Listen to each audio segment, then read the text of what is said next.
I've been granted magical powers to change the Oscars. Well, not really, but I'd tell you what I'd do if I had been given those powers right now.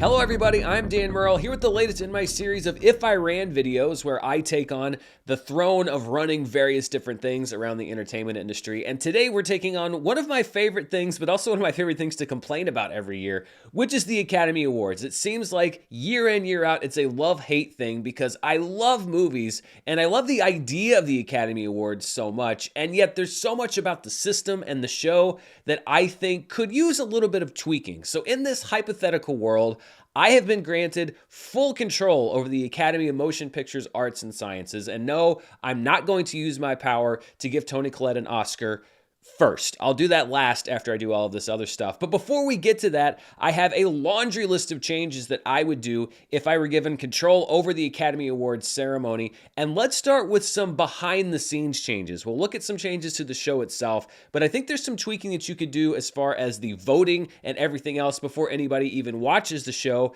And that starts with my number one thing that I would change: limit the Academy voters. As it stands right now, the Academy is comprised of members who are Oscar nominees, invited by current members of the Academy, or both. We don't really know who the members of the Academy are, and that's a small change I'd also make. I would make that information public. And after taking some deserved criticism in the last 10 years or so, the Academy has made great strides as far as inviting a more diverse membership and bringing more people into the fold. And so I would kind of go down that same path and institute a rule that would ensure that the people who are voting for Academy Awards are also people that are currently working in the industry. And I'd institute something that's basically a 5-year rule. In order to vote for the Academy Awards, either at the nomination stage or at the awards stage, you must have been active in the film industry within the past 5 years. That could be any sort of work. It's basically to weed out people that may have been Academy members for 50 or 60 years, haven't made a movie in 10 or 15 or 20 years, and yet have the same voting power as somebody who is in the trenches every day, that's honestly seeing more movies and knows more about the industry as it stands right now. The exception to this rule would be if you win an Academy Award. If you win an Oscar, you get lifetime voting privileges, but otherwise, I want to pare down the voters to people who actually have the pulse of the entertainment industry right now. If you are inactive in the industry for over 5 years, that doesn't mean that you get booted out of the Academy. You're still a member, you get all those rights and privileges, you're basically on emeritus status, but you don't get to participate in the voting for what's going on right now. And some people may say that's callous, and I debated this actually in my head for quite a while. And as with any rule, of course, there will be a waiver process, but I also think that this can sort of shape the voting results potentially to be more reflective of what people are actually looking at and enjoying today, and not necessarily reflecting the tastes of yesterday. Next up on my list is something that's actually needed outside of the Academy, but I only have powers right now inside the Academy, and that is campaign reform. Oscar campaigns are usually determined by the pocketbooks of the studios behind them, so I want to even the playing field a little bit, and the first thing that I would do would be to establish a cap, and I don't know how much an Oscar campaign actually costs, so I'm not going to sit here right now and tell you what that cap is, but through research and talking to different studios, you would establish a cap on campaign spending per studio or per movie every single year. And it's up to the studio how they want to spend that money. If they want to take their entire budget and throw one big party where, everybody can come get a bear hug from Paul Giamatti, then that's great. If they want to use it for advertising and not do any big events, then that's great. I'm not going to sit there and tell a studio what to do with their money. All I want to do is to make sure that each studio or each project has the same amount of money to work with. Secondly, and this is something that came up last year with the whole Andrea Riseborough situation, I would remove restrictions on what Academy members can do privately. If they want to host a party for 25 friends because they have somebody, a friend of theirs who they think put in a great performance, I'm going to allow them to do that with a couple of caveats. Number one, these must be registered events with the Academy. So basically, I'm not saying you can't do them. You just have to let me know that you're doing them. And then there would be an attendance cap. You can't throw a 1,000 person party if you're Steven Spielberg and say, oh no, this was a small event for friends. You can maybe cap it at 25 or 50 people. But this is basically a way for a smaller movie that maybe can't even raise the amount of money for an Oscar campaign to hit the maximum amount that we're allowing as the Academy to still get the word out organically. I don't think that the Academy should be policing what their members are doing privately if they're doing it at a responsible scale. The third reform that I'd make as far as the Oscar voting in the campaign season involves what's called the Academy Screening Room, which is where studios can upload their movies for Academy members to watch at home. Currently, you have to pay to have your movie on that screening room thing. I would take that requirement away. The Academy makes plenty of money. There's no reason to have studios have to pay to have their movies there. If a studio decides to push a movie forward for an Academy Award, then the Academy should be able to host that movie on their platform only for Academy members, free of charge to that studio, because this isn't about raising money. This is supposedly about recognizing the best in film for any given year. My next suggestion is probably the most inside baseball suggestion, but I think that it's going to solve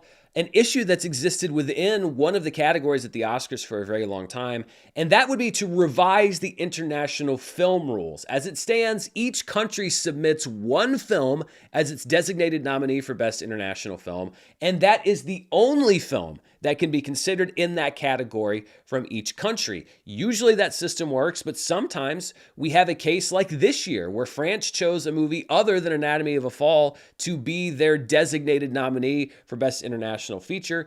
Anatomy of a Fall is one of the most nominated films at the Academy Awards, and yet it's not nominated in that category. France's pick didn't even make the cut, and it just feels like an incomplete category because Anatomy of a Fall should be competing as one of the best international films of the year. I would loosen that restriction so that each country still has one official designated film. You want to make sure that every country has a shot at being nominated for Best International Film, but I would also allow the people that are on the committee, and there is a committee that decides what the short list for the Academy Award nominations for Best International Film are. I would empower that committee to consider an additional film from a country if they deem through some sort of a majority vote that that film should be in consideration for the award. Now, the catch would be that a country cannot have more than one film nominated for the Academy Award or on the short list for the Academy Award for Best International Feature. So it might be a bit of a gamble because if they decide to put in Anatomy of a Fall and the other submission from France is also popular, then it's possible that that could split the vote. It's a calculated risk, but I think it's more inclusive of more movies, especially in the case of Anatomy of a Fall, or let's say a movie like Godzilla Minus One, which might not be Japan's official designated nominee, but which somebody on the committee can say, hey, I think we should consider this one as well. So under this system, let's say we have The Taste of Things, which was the movie that France actually submitted as their designated international nominee this year, and then you have Anatomy of a Fall, which is also a French film. If both of those movies receive enough votes to make the Academy shortlist for Best International Film, then the movie with more votes is the one that makes it. The second lowest vote total is eliminated, and then the other movies move up the list. If neither movie has the number of votes necessary to get on the short list, then neither movie makes the short list. And if one movie has enough votes to make it on the short list and the other one doesn't, well, then the one that has enough votes to make it on makes it to the short list. I think that this acts as a check on a system that has one major flaw, which is that it does sometimes exclude some of the best movies of the year and is a way to merge the way that things work now with the way that things could perhaps work better. Okay, so this next suggestion sounds bad, but I promise you it's not. This channel is not making a sudden ideological turn, but I think that it's time for the Academy to drop their new diversity standards as far as films that are eligible to win Best Picture. And listen, I'm in favor of the idea behind these guidelines, which was to encourage studios to hire a diverse and broadly representative group of people. My issue is that the guidelines that are currently in place are extremely performative, and they are so broad that they basically retroactively include almost every, if not every, Best Picture nominee for the past couple of decades. I think it's an empty gesture that the Academy made in order to make it seem like they are doing things to make progress, but without actually having to put rules in place stringent enough to eliminate anybody from contention, and I don't think that we need empty gestures. gestures. And I think it also opens up the door potentially for some very uncomfortable decisions or conversations to be made, because the way that the diversity standards work now, you have to have people in certain departments or in certain categories meet certain standards. Group A and C can meet these standards if group B and D don't. But let's say that there is a movie where the Academy says, well, I'm sorry, but there's not somebody in group C that meets the standard for being a person of color or being as part of the LGBTQ plus community. Well, that could put somebody in the awkward position of saying like, well, I'm not publicly part of the LGBTQ plus community, but if I don't say anything, then they're going to eliminate the movie. I just think that there are a whole lot of weird ramifications from this system, on top of the fact that I don't think that it is particularly effective. I like the idea behind it, but I think that this is counterproductive, honestly, on the part of the Academy. And all it does is stir up controversy in service of something that really does nothing to achieve the goals that they are actually looking to achieve. I think that instead of focusing on empty rule changes like this, the Academy should be focusing on functional, tangible, actual reform. They've done that a lot with their membership in the last several years. I think they can look at other rule changes like the work requirement that I mentioned earlier that could perhaps make sure that the Academy is more reflective of today's Academy and not yesterday's Academy. There has been some progress inside the Academy. It is by no means where it should be, and it does not erase the sins of the past. But I think that you do have to keep making that progress, but make sure it's actual progress and not just something to put in a press release. My next suggestion would bring more people into the fold on the nomination side, and that is to expand the field of nominees. More movies are being made now than ever before, and yet the individual achievement categories, director and the 4 acting categories, are still locked at 5 nominees. I would change these categories to basically function on a form of the way that Best Picture used to work. It worked for a while that Best Picture wasn't locked at 5 nominees or 10 nominees. It was locked at somewhere between 5 and 10 nominees. And if you got a certain percentage of the vote, they basically set a threshold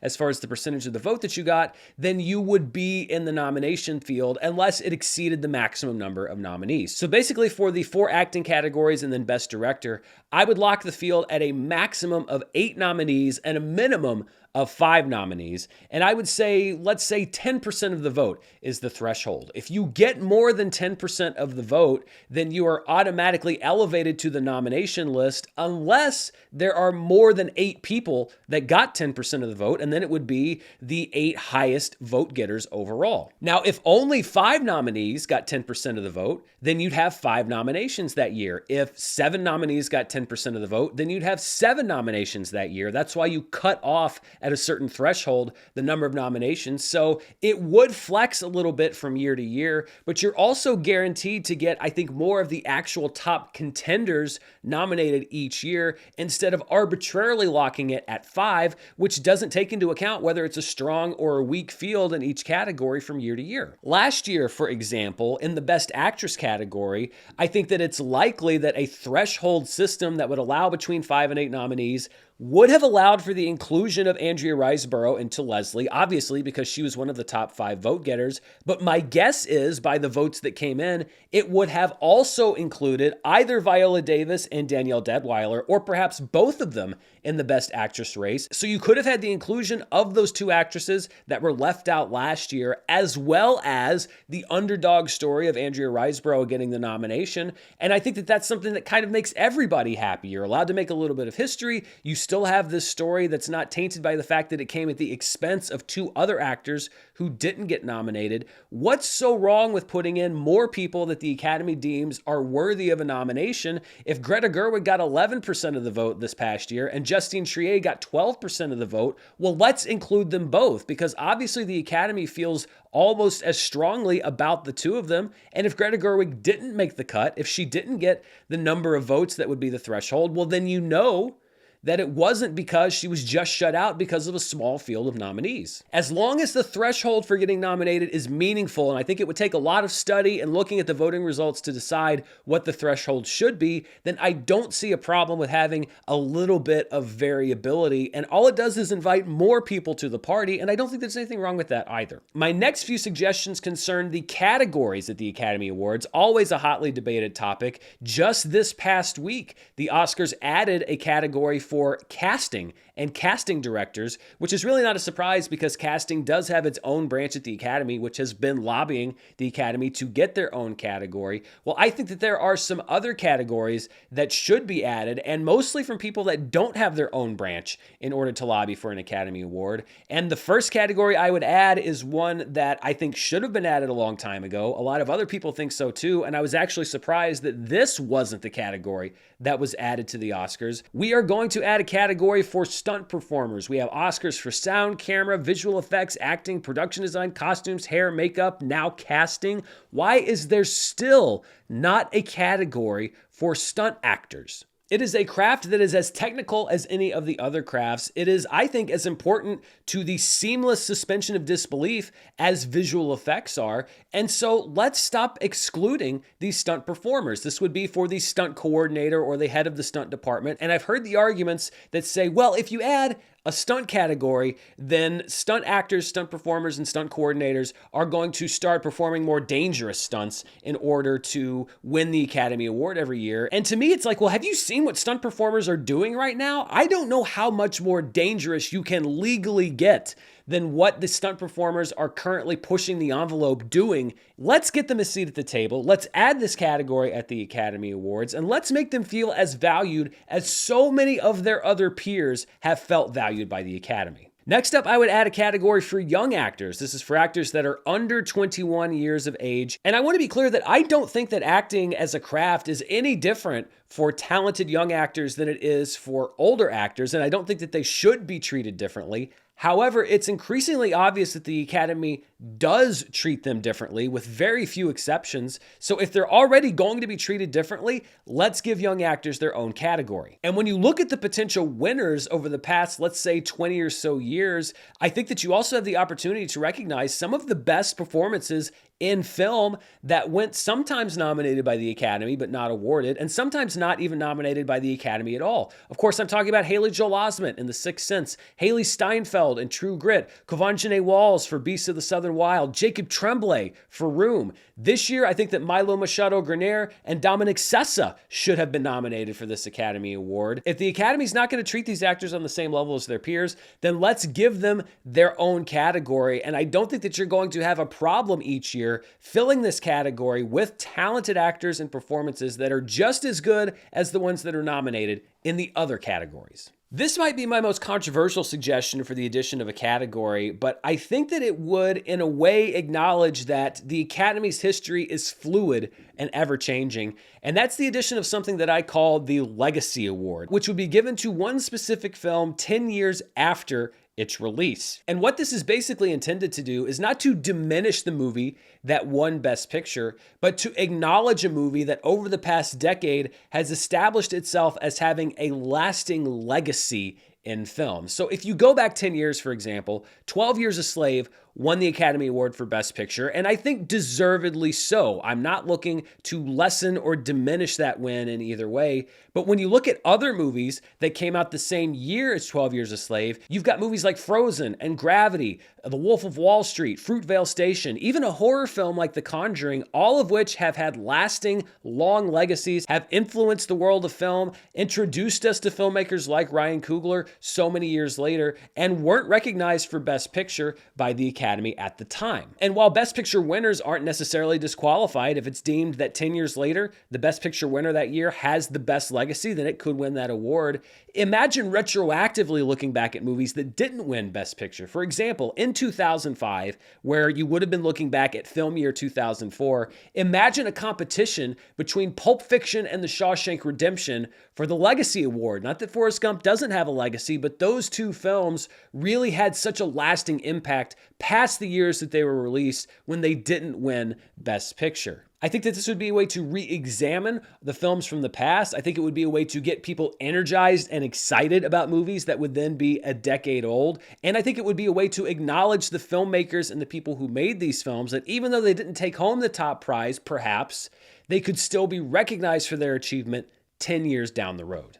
So I added a bunch of categories. I think the important thing that I'm going to underscore is that the one thing we will not be adding is the popular Oscar. No popular Oscar. There will not be a discussion of an Oscar for popular films or big box office draws. The hope would be that we would curate an academy that would be capable of discerning which of these movies are worthy of recognition at the Oscars, and you don't have to put popular movies in their own separate category. I also think that the whole movement toward a popular Oscar was cynical. I don't think the Academy really cares about recognizing movies that made a lot of money at the box office. They got their success at the box office. I think that they were desperate to attract new viewers, and they wanted to put movies that normally wouldn't be nominated for Academy Awards in the contention for this Oscar, but I just don't think that it's necessary. Plus, you have a lot of years. For example, this year, Barbie is in contention for a lot of awards. Oppenheimer is in contention for a lot of awards. And I go down the list of highest grossing films, the popular ones, quote unquote. I don't know which ones really should be in contention or how many of them should be in contention beyond the ones that already are. So yes, we're going to be adding a lot of categories, but we will not be adding one for popularity. I've got a lot more suggestions on what I would do if I ran the Oscars, but before we get to those, I want to thank the sponsor for this video, ExpressVPN. If you've ever been on a plane, then you know that demonstration that you get every single time about what to do in case of emergency, but think about if you'd ignored that every time. What if those yellow masks dropped down and you didn't know what to do? Using the internet without ExpressVPN is like not knowing what to do in an emergency. Sure, a disaster might not strike, but why take the risk? If you connect Wi-Fi in public, at a coffee shop, at an airport, or a hotel, you open yourself up to someone hacking that network and accessing your data. And people are getting good at it. With ExpressVPN, your data is in a secure, encrypted tunnel between your device and the internet, and it would take a hacker with a supercomputer to decrypt that data. And ExpressVPN doesn't just work on a computer, it also works on your phone, laptop, tablet, however you like to stay connected. Whenever I'm traveling, it's great to know that my data is secure, even if I'm on a network that's shared by hundreds of strangers, and that peace of mind is well worth the cost. And it's so easy to use. Literally one button lets me know that everything is safe. Secure your online data today by visiting expressvpn.com/Murrell. That's expressvpn.com/Murrell, and you can get an extra 3 months free. expressvpn.com/Murrell. So those are the changes that I would make behind the scenes before the Oscar show even begins. Let's get to the changes that I would now make to the telecast itself. And my first one involves the whole structure of the Oscar telecast, which is to say that hosts are optional. I'm not saying that you never have a host. If you can get Hugh Jackman, get Hugh Jackman. But a host should be somebody who carries the entire show, not somebody who comes out and does an opening monologue and then has to invent bits in order to stay relevant for the rest of the night and justify why they're getting a paycheck to host the Oscars. If you want somebody to come out and do a great monologue, get a great comedian to come out and do an opening monologue, right? A 10-minute set, and then you don't see them for the rest of the night. You still have a great opening to the award show, but you don't have to make up reasons for this person to keep hanging around in a way that inhibits the flow of the show itself. Hosting the Oscars is a thankless job anyway. It's why so many people have turned it down, and it's gotten even worse in the era of social media when you're not just getting ripped apart by the press, but you're getting ripped apart in real time by people that are watching at home. And a lot of people might say, well, you need a host because how else are you going to publicize the Oscars? You need a face to tell people to watch the Oscars. Well, you have access to literally some of the most famous faces in the world. Use them, hype up the movies, hype up what you might see on the night of. I don't think that you need a host to do any of those things. If you have a great talent that can actually bring a source of continuity to the night and add value throughout the night, then sure, hire them on to host, but otherwise, just bring in some of the talented people that are already in the room. However, not having a host doesn't mean that there's not going to be any comedy in the night, which is why you curate your presenters. Award show patter is usually painful. But with a host out of the way, you can give a writing staff room to come up with stuff for teams of presenters. They can be co-stars from popular movies of years past. They've done that recently on the Oscars and a lot of other award shows. I think that's a lot of fun. Or you can team together some funny people like Kristen Wiig and Will Ferrell. They had a bit that I thought was really funny at the Golden Globe Awards. The point is that you can still strategically bring talent in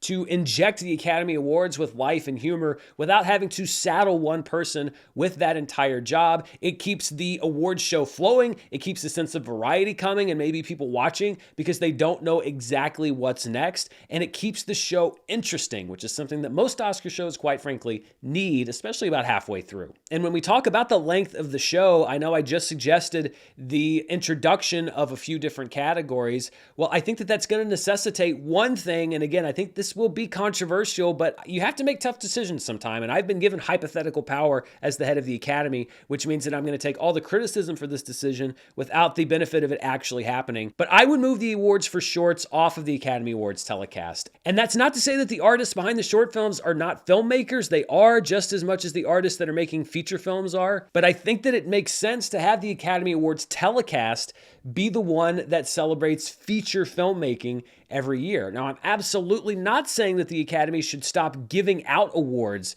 to the filmmakers behind short films. That can happen at any number of honorary awards things that happen before every Oscar telecast, and you should recognize the winners on the telecast, maybe even bring the winners out to present an award so they get that moment in the spotlight. They should get tickets to the Oscars if they win the Academy Award for Best Short Film. I'm not saying exclude them from the party entirely, but I just don't know where it fits in my vision of where the Oscar telecast should be. Next up, when it comes to winners, as the Academy, I would remind them that speeches are about feelings, not names. It should be underscored to all winners that while, yes, this is a moment of great personal achievement for you, the Oscar telecast is meant for the enjoyment of the people that are at home watching. And if nobody's watching, then why even have the telecast at all? So while I'm sure it's tempting to go up there and recite the names of everybody on your payroll, I also think that what people want to hear is what this moment means to you. Speak from the heart. If you want to thank your high school drama teacher,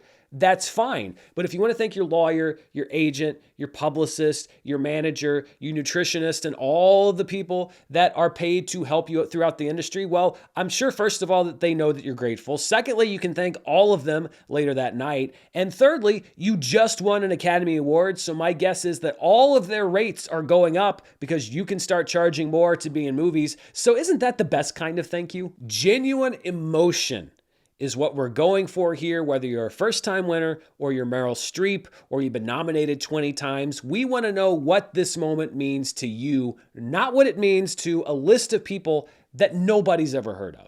Next up, I have a couple of editing notes, which isn't really that surprising considering that I got my start as an editor. And we're going to start with a don't here.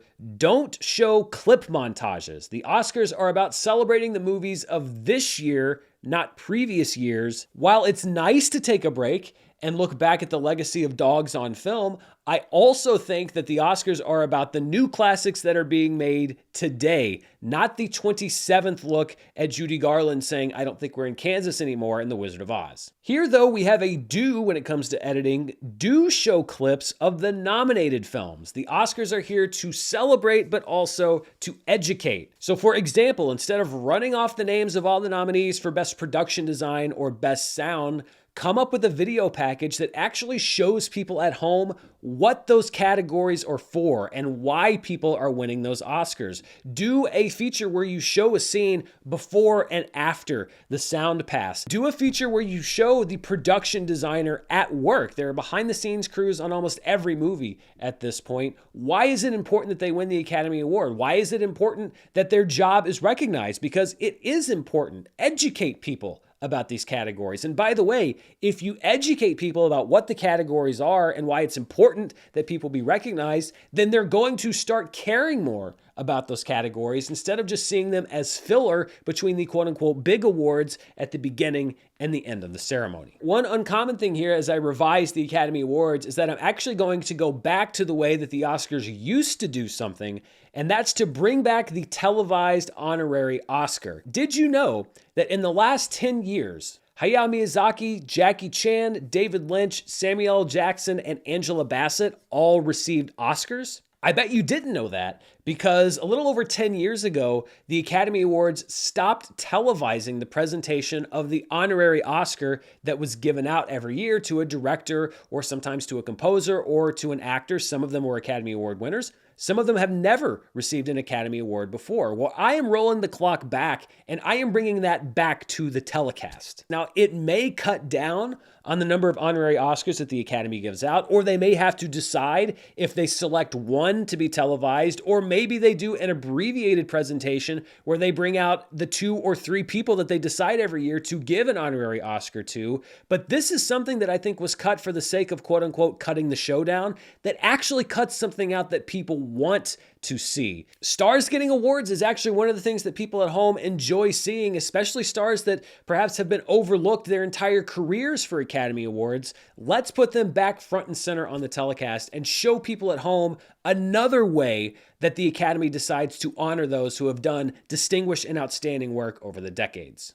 My next suggestion is to know your audience. Time and again, the Oscars keep making decisions to broaden the appeal of the show, often at the expense of the movies and the nominees. The Oscars have to understand that at this point, cinephiles and movie fans are the core key demographic of people that are watching the Oscars. They keep trying to do things to say, well, we have to bring in the casual viewer to the Academy Awards. The casual viewer stopped watching the Academy Awards around the time Return of the King won Best Picture. The entertainment space is just too fragmented at this point. And so the Oscars are basically chasing ghosts. They're chasing the ghost of an audience that's no longer interested in their show. But at the same time, they do things that make people that actually care about movies say, what are you doing? As a movie fan, I don't need some half-assed rendition of We Don't Talk About Bruno on the ceremony so that you can publicize it, even though it wasn't even nominated for Best Original Song. That's just going to serve to alienate more people than it brings in. Cater to your core audience. Understand that movie fans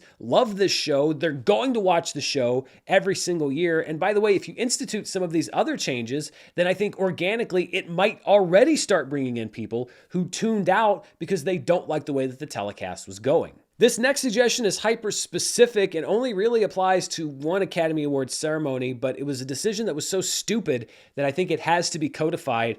Always end the show with Best Picture. You wouldn't think this needed to be said, but then a few years ago, the Oscars gambled on a Chadwick Boseman win for Best Actor. He didn't win Best Actor. Instead, it went to Anthony Hopkins, who, by the way, was brilliant in The Father and deserved that Academy Award, not that Chadwick Boseman didn't. And Anthony Hopkins wasn't even there. So they gave out Best Picture. They gave out Best Actor last, and it ended on, all right, Anthony Hopkins isn't here. Good night. It was one of the worst endings for an Oscar show I could think of. I would say it was the worst ending ever for an Oscar show, but they did actually give the award to the proper recipient. So, that extremely low bar has been cleared. My final suggestion actually applies to post-ceremony after the Oscars happen. And this is another thing that could shake things up and, maybe upset some people, but I think it keeps interest alive in the same way that the Legacy Award does, which is that 10 years after a Best Picture is given out, voting totals are released publicly. Don't you want to know how close the race was between Moonlight and La La Land? Was Green Book an insanely popular Best Picture winner, or did it just squeak by? I initially said that you should make all of the voting results public, but I do see in the individual categories that it would be embarrassing for the 5th place finisher if it turns out that they got 0.7% of the vote. So this is just going to be constrained to Best Picture. But again, I think that this keeps the legacy of these different movies and the conversation about it alive. You can go back and revisit a Best Picture winner from 10 years ago, and you can see, oh wow, 79% of the Academy voted for Return of the King as the Best Picture of the year. Or you can look back and say, wow, Brokeback Mountain was 27 votes behind Crash. That's how close the margin was to one of the greatest Best Picture upsets of all time. I think it recontextualizes history, it adds more information, and again, it keeps alive these conversations from Oscar ceremonies past. I don't see a lot of harm in this, honestly, and I think that it would just be another way for the Academy to keep its history fluid and to keep its legacy current.